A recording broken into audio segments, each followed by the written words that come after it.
Bienvenue sur Top Invest, la chaîne des tops d'investissement. Ici, on parle essentiellement en majorité d'entreprises qualitatives ou bien de qualité. Mais comme d'habitude, je me réserve le droit de me tromper et également j'écoute l'avis du public ou des abonnés. Ce qui veut dire que l'entreprise actuelle, je ne la considère pas comme une entreprise qualitative, mais ça c'est uniquement parce que je fais l'analyse en live. Donc ça pourrait changer. OK ? Donc, on va analyser ici la compagnie qu'on appelle Bonduelle. Je pense qu'en Europe, vous la connaissez. En France, vous la connaissez. On ne va pas revenir dessus. Donc, on va l'analyser suivant le plan suivant. Revenu, croissance du revenu, free cash flow, nombre d'actions, PER moyen, dette nette, qualité de dividende. OK? Après, on fera l'évaluation. Donc, première chose, revenu de l'entreprise, qu'est-ce qu'on obtient? Ici, nous avons une compagnie qui a à peu près des revenus stables. Mais maintenant, en 2021-2022, on a des revenus à peu près, voilà, qui sont en berne par rapport à ce qu'on a d'habitude. D'habitude, on a à peu près 2 milliards 800 millions. Actuellement, on a 2 milliards 200 millions. OK. Je prends en considération ce que disent les analystes. On va aller regarder si les analystes pensent quoi. Peut-être qu'il y a une situation spéciale au niveau de cette entreprise-ci. Donc, en tant que Street Target, on a 6 analystes ici. Donc, je prends maintenant, au niveau de Bonduelle, le target au niveau des revenus. Target au niveau des revenus, ici, on s'attend à peu près à avoir des revenus de 2 milliards 900 en juin 2022, 2 milliards 500 en juin 2023. Il faut absolument attendre au moins juin 2026 pour avoir 3 milliards 200. Qu'est-ce qui se passe ici durant ces 3 années? Est-ce qu'on a vendu un segment d'activité? Est-ce qu'on a connu des années exceptionnelles au point que la baisse des revenus actuels soit justifiée? Point d'interrogation. Je pense que disent les analystes pour une seule raison, c'est parce que je n'ai pas lu les rapports financiers, je ne connais pas cette entreprise et je pense que les analystes sont les mieux placés pour savoir ce qui pourrait se placer, ce qui pourrait se passer sur cette compagnie sur les 12 prochains mois. Donc, je prends 2 milliards 500. Right? Voilà. 2,5. Je rappelle toujours que je ne cherche pas à avoir précisément raison, mais à avoir le moins tort possible. Billion. Croissance et des revenus, on va mettre 0. De toutes les façons, c'est une décroissance par rapport à ce qu'on a connu par le passé. Free cash flow moyen. Déjà, premièrement, je pense que disent les analystes 1. Free cash flow 2. Et je ferme ça.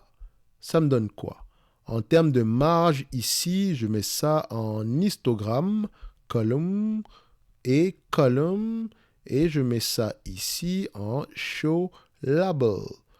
Donc, on est au moins à vue d'œil aux alentours de 2,5%. Maintenant, en termes de marge nette ici, margin, d'accord? Net margin, on observe quoi? Je mets ici en médiane, d'accord? On est à 2,5. 5 dernières années, on est à 2,3. 3 dernières années, 1,98. Et par rapport à l'année précédente, 1,69. Donc, les marges tendent à diminuer sur les dernières années. Mais sinon, en moyenne, on reste sur les 2,71. Donc, je prendrai 2,5 ici. OK, vous pouvez avoir un avis différent. 2,5%. Right. Nombre d'actions. Est-ce que nous avons un nombre d'actions qui diminue ou bien qui augmente? Qu'est-ce qu'on observe ici? On a une augmentation du nombre d'actions. Drapeau rouge. Pourquoi? C'est la question qu'il faut qu'on se pose en lisant les rapports financiers. On a 32,74 millions. Je vais prendre ici pour faire simple, 33 millions. Ça ne va pas changer grand-chose dans nos calculs. PER moyen. On a une small cap ici. Donc, le PER aura tendance à osciller entre les 12, les 10 et les 17. Entre les deux. Donc, price. Right. On prend ça. Et je rappelle que l'outil s'appelle Coifin. On me demande souvent Quel outil tu utilises? C'est Koifin. Ça s'appelle Koifin. Et ça, c'est Ticker. Ça, je paye. Koifin, il est gratuit pour les histogrammes. Mais en même temps, ça ferait plaisir de s'abonner. D'accord? S'il vous plaît. Je ne demande jamais l'abonnement, mais le référencement est important ici. Donc, sans doute, vous avez aimé la vidéo, mais vous n'êtes pas abonné parce que je ne l'ai pas demandé. Moi, je pense que quand on ne vous demande pas de vous abonner, c'est tout à fait normal si vous aimez la chaîne. Mais voilà, s'il faille qu'on le fasse, on va le faire. D'accord? Donc, s'il vous plaît, abonnez-vous, likez la vidéo, commentez la vidéo. Ça fait toujours plaisir. Merci. Donc, maintenant, sur les 12 derniers mois, qu'est-ce qu'on obtient? On attend.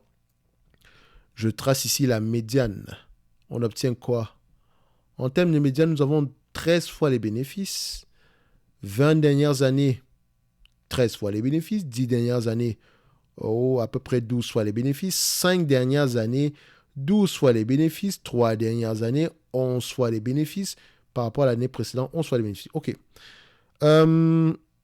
Soit entre 13 et 12. Je vais mettre 12. On va faire simple. Et déjà, je pense qu'à 12 fois les bénéfices, c'est très généreux pour ce genre de compagnie-ci. Donc, c'est-à-dire que c'est une compagnie qui est en...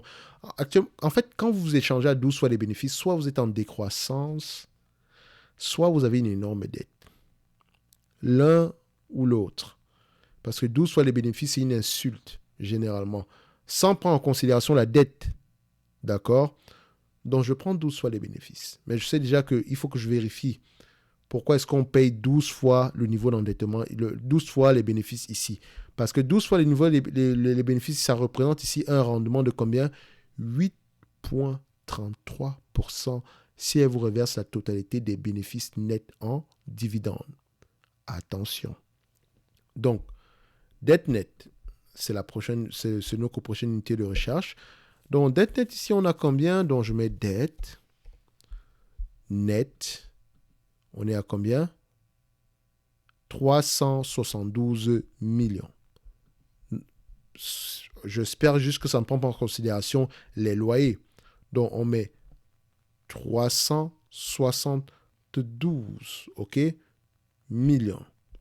Maintenant, combien est-ce que ça vaut? 2 milliards 500 multiplié ici par 2,5% de marge bénéficiaire moyenne fois 12 fois les bénéfices moins la dette nette à 372 millions d'euros divisé par le nombre d'actions à 33 millions d'actions, on obtient combien? 11,45 €. Donc, je mets ici 12 fois. D'accord? 11 €. Je vais mettre 50. OK? Permettez-moi. Je mettrai 50 ici. Parce que ce n'est pas la précision qui compte. C'est vraiment le range ou l'intervalle de valeur.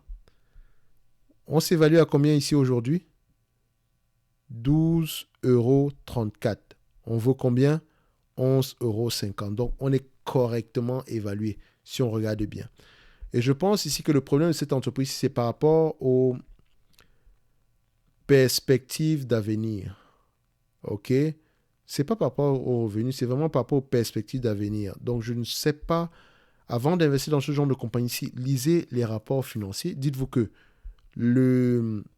la croissance du chiffre d'affaires ici a été influencée positivement uniquement par rapport à l'acquisition qu'on a faite là, en 2017. Faites attention à ça. OK? Est-ce que c'est une belle entreprise qui mérite d'être dans la watchlist pour le moment? Je pense qu'on a mieux que ça à faire dans la watchlist. Actuellement, en date d'aujourd'hui, pourquoi est-ce qu'on aura des revenus qui diminuent l'année prochaine? Est-ce qu'on a un potentiel d'augmentation des marges? Voilà les questions que je me pose. Parce que s'il fallait investir dans cette compagnie-ci, j'aurais dit ceci. Nous avons une compagnie ici qui a le potentiel de vous reverser la totalité des free cash flow en date d'aujourd'hui. Vous aurez un rendement de combien par rapport à la capitalisation boursière actuelle? On est à 396 millions,23. On aurait un rendement de 15,77%. Donc, je ne dirais pas que l'entreprise est surévaluée ou sous-évaluée. C'est juste que le rendement de 15% ici dépend de la pérennité des bénéfices nets par action. Pour le moment, on peut dire que c'est possible, mais n'oubliez jamais qu'il n'y a aucune certitude en bourse. Il n'y a aucune certitude en bourse. Quand on investit, quand je mets mon 1$ sur une compagnie, c'est en pensant que je peux accepter perdre la totalité de ce que j'ai investi. Donc, les certitudes n'existent pas. Et ceux qui vous ont dit que les certitudes existent, ils sont en train de vous mentir. C'est aujourd'hui que vous vous rendez compte que le fameux DCA, à un moment donné, quand le prix devient un tout petit peu plus bas, on se pose 1 milliard de questions. Parce que le prix d'acquisition est aussi important que le rendement espéré. N'est-ce pas, les amis? Dites-moi si j'ai tort en commentaire. OK? So, au niveau du rendement du dividende, on fait ceci. Nous avons une entreprise ici qui verse un dividende de l'ordre de 2,43%. Si on prend en considération le bénéfice net moyen par action comparé à la capitalisation boursière sans prendre en considération la dette, nous avons un rendement supérieur à 15% alors qu'on nous verse 2,43%. Donc, j'aurais tendance à dire que le dividende ici, il est safe. D'accord? Le dividende, il est safe. Mais nous avons une compagnie ici qui a l'habitude de soit baisser, soit couper totalement, soit réduire le dividende. D'accord? Elle peut le faire. D'accord? Mais elle n'est pas obligée de le faire parce qu'elle a de bons résultats. OK? Pour le moment, c'est ça. Quand on prend le bénéfice net par action sur les 12 derniers mois, donc je ferme ça, et je mets ça sur le même graphique, vous constatez que les bénéfices nets par action sont plus élevés que le dividende. OK? Ce qui veut dire qu'elle a les moyens de payer son dividende, OK, normalement.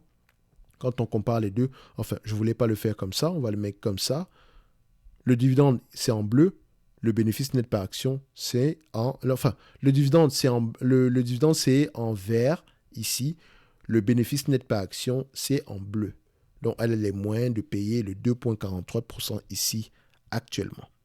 Est-ce que c'est durable? C'est la question à laquelle vous devez répondre avant d'investir dans cette compagnie-ci. Ceci n'est que mon point de vue et non un conseil d'investissement. Et comme d'habitude, je me réserve le droit de me tromper. D'accord? Merci. On se donne rendez-vous sur la prochaine vidéo.